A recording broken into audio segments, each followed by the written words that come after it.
अस्सलाम वालेकुम। मैं एडवोकेट खुर्शीद आलम इस मुल्क के उन 20 करोड़ मुसलमानों के लिए वीडियो बना रहा हूं जो बड़ी चैन की नींद सो रहे हैं। वो चैन की नींद सो रहे हैं और उनके दरवाजे पर एक मुसीबत आकर खड़ी हो गई है। इस बार ये मुसीबत वक्फ अमेंडमेंट बिल 2024 की शक्ल में आया है।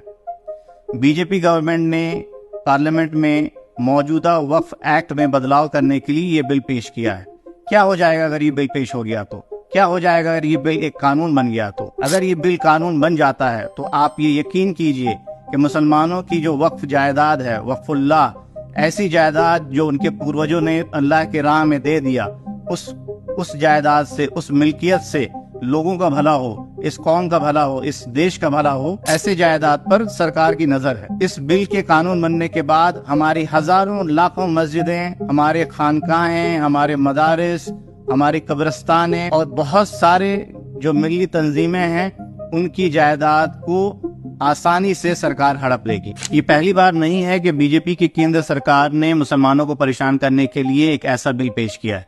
इससे पहले बेशुमार बिल पेश किए जा चुके और वो आसानी से कानून भी बन गया, लेकिन मुसलमान कुछ नहीं कर पाए। खुशी की बात यह है कि इस बार इस बिल को कानून बनने से हम रोक सकते हैं। जब ये बिल पार्लियामेंट में पास किया गया तब अपोजिशन ने बहुत ही जबरदस्त तरीके से इसे रोकने की कोशिश की, जिसके नतीजे में इस बिल को ज्वाइंट पार्लियामेंट्री कमेटी में रिकमेंड कर दिया गया है।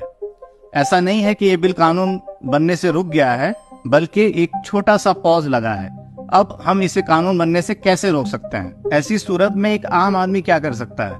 जिस तरीके से डेमोक्रेसी में हर एक वोट की कीमत है, उसी तरीके से इस पूरे मामले में हर एक आम आदमी की राय की कीमत है। जब इस बिल को ज्वाइंट पार्लियामेंट्री कमेटी के सामने पेश किया गया है तो ज्वाइंट पार्लियामेंट्री कमेटी ने आम आदमी से राय मांगी है। जो काम भाजपा सरकार को, बीजेपी गवर्नमेंट को पहले करना चाहिए था, सारे स्टेक होल्डर्स की राय लेनी चाहिए थी, जिनके वो दावा करते हैं कि इनकी भलाई के लिए बिल लाया जा रहा है, हकीकत में वो हमारी जड़ों को काटने में लगे हुए हैं।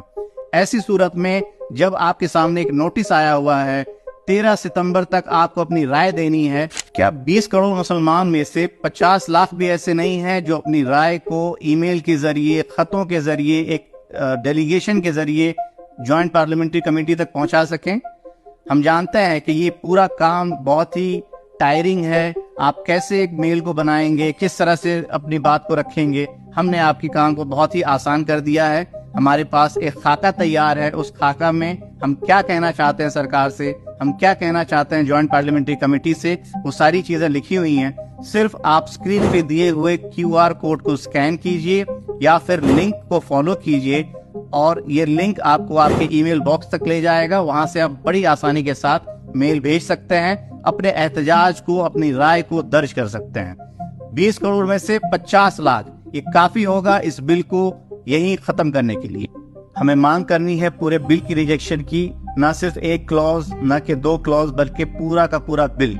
जब जेपीसी ने नोटिस जारी किया तब बहुत सारी ऐसी तंजीमें हैं, बहुत सारे ऐसे इदारे हैं, बहुत सारे ऐसे इंडिविजुअल्स हैं जिन्होंने क्लॉज की आपत्ति जाहिर की, क्लॉज में कमियां ढूंढी, लेकिन हम पूरे बिल को रिजेक्ट करने की मांग करते हैं। और ऐसी मांग क्यों करते हैं? क्योंकि यहाँ पे सवाल है लेजिस्लेचर के इंटेंट की।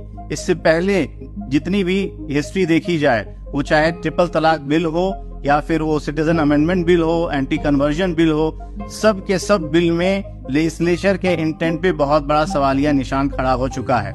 इस बार हम इस पूरे बिल को नकारते हैं, रिजेक्ट करते हैं। एक तारीखी मस्जिद के गिरने का गम हम आज तक अपने सीने में लिए बैठे हैं, और अगर ये बिल पास हो जाता है तो आप अंदाजा भी नहीं कर सकते हैं कि कितनी मस्जिदें, कितने मदारिस, कितने खानकाहें और कितनी कब्रिस्तानें हमारे हाथों से निकल जाएगी और हम कुछ कर नहीं पाएंगे। इसलिए आप दिए हुए QR कोड को स्कैन कीजिए, उसमें जो खाका बना हुआ है उसको आप ज्यादा से ज्यादा तादाद में शेयर कीजिए, अपनी राय को ज्वाइंट पार्लियामेंट्री कमेटी तक पहुँचाइए ताकि इस बिल को पास होने से रोका जा सके। और मेरी इस वीडियो को अपने ज्यादा से ज्यादा साथियों तक शेयर कीजिए ताकि ये पैगाम भारत के हर कोने तक पहुंच जाए।